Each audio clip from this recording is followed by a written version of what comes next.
उन्नाव की बेटी की बातें आपने सुनी, जहां पे वो कह रही हैं कि उन्हें इंसाफ नहीं मिला।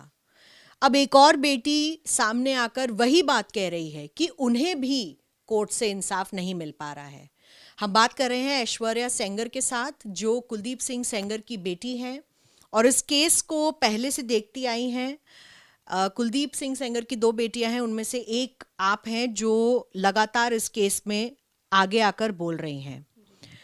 आपके पक्ष में आप बहुत कुछ इस केस के बारे में बोल चुकी हैं। 8 साल हो चुके हैं अब इस मामले को, और जब भी हाईकोर्ट ने बेल दी कुलदीप सिंह सेंगर को इस केस में, उसके बाद सुप्रीम कोर्ट में वो बेल पर स्टे ऑर्डर लग गया। उसके बाद अब क्या ऐसा आपको दिखाई दे रहा है होता हुआ, क्योंकि पूरी जो कहानी है वो उन्नाव की बेटी की नज़र से ही देखी जा रही है, और क्या उसी नज़र से देखी जानी चाहिए भी, क्योंकि एक जगह एक लड़की कह रही है कि मेरे साथ बदसलूकी हुई है, मेरे साथ बलात्कार हुआ है। उन्नाव की बेटी मैं भी हूँ। इनफैक्ट उन्नाव के लोकल लोगों के पास आप जाएंगे तो वो आपको बता देंगे कि इस केस की असलियत क्या है। मैं पहले भी बोल चुकी हूँ कि आप जाइए, लोकली पता करिए कि सच क्या है। दिल्ली में बैठ के आप नहीं पता कर पाएंगे कि इस केस में एक्चुअली हुआ क्या है। और जो देखिए, मैं जुडिशियल प्रोसेस पे पूरा ट्रस्ट करती हूँ। 8 साल पहले जब मेरे पिता को ट्रायल कोर्ट ने मीडिया प्रेशर के चलते सज़ा सुना दी थी, तो भी मैंने सम्मान किया था। 8 साल से मैं अपने सबूत लेके घूम रही हूँ। हाई कोर्ट से बेल हुई तो भी मैंने सम्मान किया। आज सुप्रीम कोर्ट ने जब स्टे लगा दिया है तो भी मैं उसका सम्मान करती हूँ, और मैं जुडिशली अपना पूरा प्रोसेस, अपने सबूत दिखाऊंगी वहाँ पे और लड़ाई करूँगी। लेकिन ये जो लड़ाई का नया तरीका अपनाया गया है कि आप पहले से ही, आप चाहते तो आपको हमारा ऑर्डर नहीं पसंद आया था, आप चाहते आप डायरेक्ट सुप्रीम कोर्ट में अपील कर सकते थे, लेकिन आपने दूसरा रास्ता अपनाया। आपने प्रेशर क्रिएट करने की कोशिश की, आपने एक बार फिर मीडिया फ्रेंजी क्रिएट करने की कोशिश की। इसमें आपका बहुत लोग मदद भी करते हैं। कौन लोग मदद करते हैं वो भी लोगों को दिखता है। आपकी माताश्री भी एक पॉलिटिकल पार्टी से जुड़ी हुई हैं। मेरी एक फ़ोन पे मैं किसी बड़े नेता से नहीं बात कर पाऊंगी, लेकिन आपके एक फ़ोन कॉल पे आप बड़े लोगों से मिल रहे हैं। तो हम दोनों में किसकी बातें ज़्यादा सुनी जा रही हैं और आप कौन सा तरीका अपना रही हैं लोगों पे प्रेशर, संस्थाओं पे प्रेशर बनाने के लिए, बहुत ही साफ है। उनका कहना है कि आप लोग बड़े लोगों से मिल रहे हैं, आप लोगों के पास पहुंच है, पैसा है, पावर है, और इसलिए उनकी जान को खतरा आप लोगों की वजह से बना हुआ है। आप इसके विपरीत कह रहे हैं। देखिए, वो पता नहीं किस बिना पे कह रही हैं कि उनको हमारी वजह से जान का खतरा है। पिछले 8 साल से मेरा परिवार सफ़र कर रहा है। उनको तो गवर्नमेंट की सुविधाएं इनफैक्ट और मिल रही हैं, हमारे पास कोई भी नहीं आया। 8 साल से मेरे फादर, इतने सबूत होते हुए भी कहीं मेरे सबूत नहीं देखे जा रहे हैं। हर कोई बिना सुने हमें गुनहगार ठहरा देना चाह रहा है। मुझे अजीब अजीब से नाम बुलाए जाते हैं। They have already termed me as a rapist's daughter, and she's going around saying that it's downright disgusting कि आपके इतना सबूत है सामने लेकिन कोई मीडिया वाला उसको कवर नहीं करना चाहता। और मैं यही कहना चाहती हूँ कि I believe in the judiciary, और ये जो अनड्यू प्रेशर क्रिएट हो रहा है ये ना क्रिएट किया जाए। इसीलिए मैंने बोलना सही समझा इस मैटर पे कि हमारे भी सबूत जो है वो बहुत ही मजबूत है, वो कागज़ पे हैं सारी चीज़ें। इन्होंने समय बदले हुए हैं कई बार। मेरे पिता की CDR लोकेशन है, ये खुद फ़ोन पे बात करें, ये सारी चीज़ें, हर चीज़ मौजूद है, ऑन पेपर है। तो सबूतों के बिना पे और जो चीज़ें फैक्चुअल हैं उनके बिना पे बात की जाए, ना कि किसी ने कोई अफवाह उड़ा दी, किसी ने किसी पे इल्ज़ाम लगा दिया, उसको ना सच समझा तो मैं जाए। पूछना चाहूंगी कि सबूत आपने जो सबमिट किए थे कोर्ट में, उस बिना पर कोर्ट ने बेल दी थी कुलदीप सिंह सेंगर को, और अब वो बेल वापस ले ली गई, यानी कि उस पर स्टे ऑर्डर डाल दिया गया। तो आपको क्यों लग रहा है कि कोर्ट किसी प्रेशर में है? कोर्ट ने तो आपको बेल दी है ना, तो आपको क्यों लग रहा है कि जो वो कह रही हैं या जो मीडिया में चल रहा है उससे कोर्ट प्रेशर में आ रही है? देखिए, मैं जुडिशरी के against I am not saying anything, and I still believe ये स्टे लगा है, it hasn't been cancelled. We will go, we will present our facts. हम अपने सारे तथ्य उनके सामने रखेंगे कि देखिए ऐसी ऐसी चीज़ें हुई हैं। फर्स्ट डे पे हमें शायद अपने तथ्य रखने का मौका नहीं मिला उतना, और एक लीगल पॉइंट पे ही बात चलती रही वहाँ पे, जिसकी बात ये चीज़ स्टे कर दी गई। लेकिन मुझे अपने केस के सबूतों पे पूरा पूरा विश्वास है कि हम ही इसमें अल्टीमेटली जीत के आएंगे। आपने इससे पहले ये भी कहा कि कुछ ऐसी चीज़ें हैं जो उनकी तरफ से कही जा रही हैं जो मेल नहीं खाती हैं उनके केस में जो बातें हैं। लेकिन ऐश्वर्या, ये सारी बातें तो पिछले 8 साल से चल रही हैं। अब इसमें कोई नया तथ्य कैसे सामने आएगा? मैं नए तथ्यों की बात, हालांकि बहुत नए तथ्य भी हैं, लेकिन मैं नए तथ्यों की बातें ही नहीं कर रही हूँ।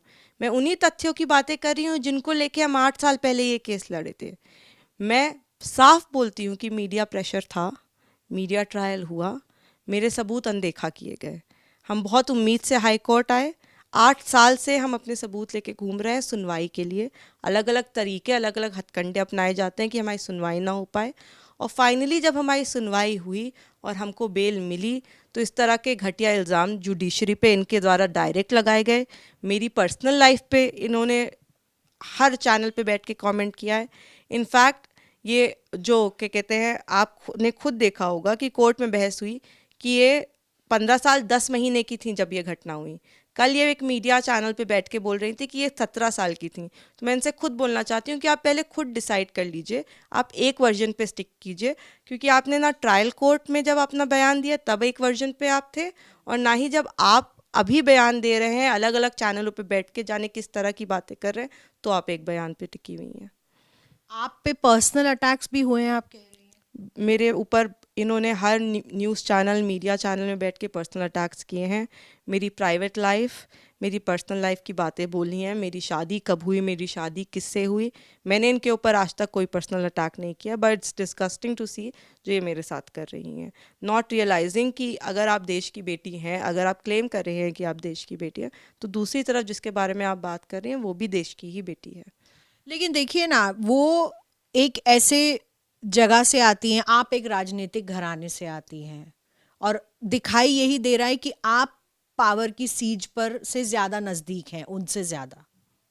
मैम, मैं इस बात को नहीं डिनाई करूँगी कि मेरे पिता विधायक थे, ये डिनाई करने वाली बात भी नहीं है। लेकिन ऐसा नहीं है कि ये लोग राजनीतिक लोग नहीं हैं।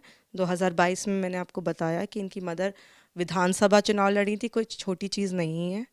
इनके घर में प्रधानी लड़ने की बहुत पहले से, सन 2000 से इनकी हमारी दुश्मनी प्रधानी की वजह से ही चली आई रही है। 2000 में जब प्रधानी का चुनाव था तो इनके चाचा मेरे चाचा पे गोली चलाकर फरार हो गए थे। 307 का मुकदमा लिखा गया, वो तिहाड़ जेल में है फिलहाल। 17 से अधिक मुकदमे हैं इनके चाचा के ऊपर।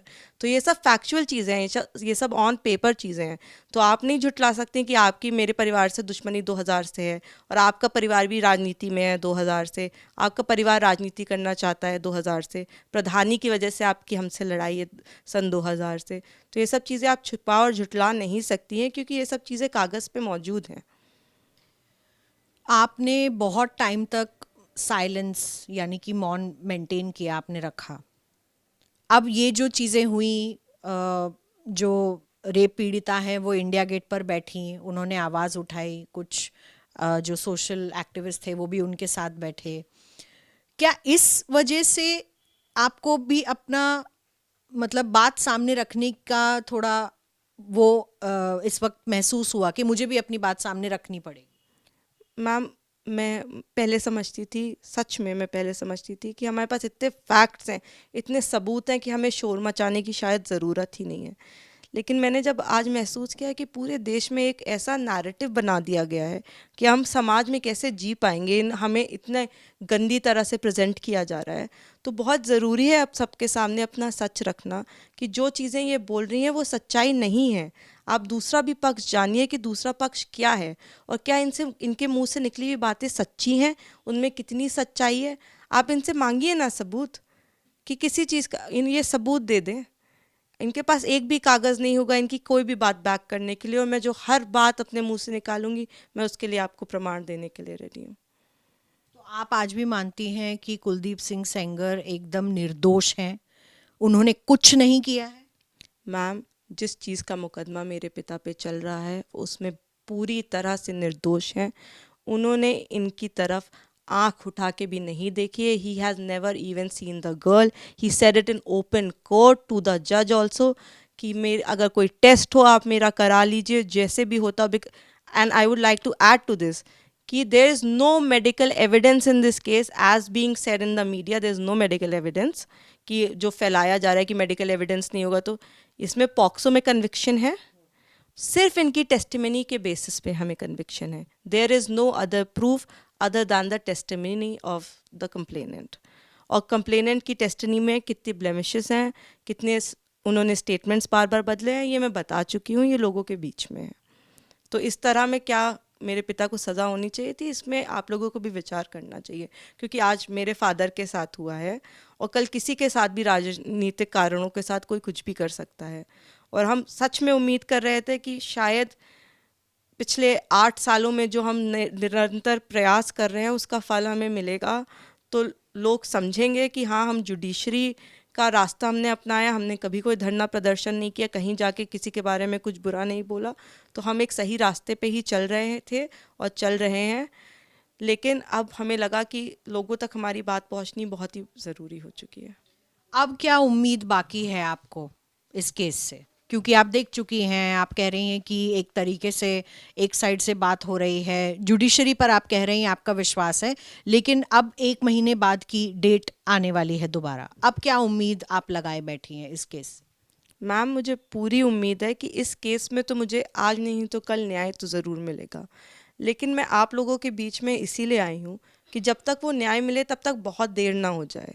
8 साल हो गए हैं, अगर आज भी मेरे पिता छूटते हैं तो उन्होंने अपने जीवन के 8 साल एक ऐसे मुकदमे में निकाल दिए हैं जिसमें वो दोषी नहीं है।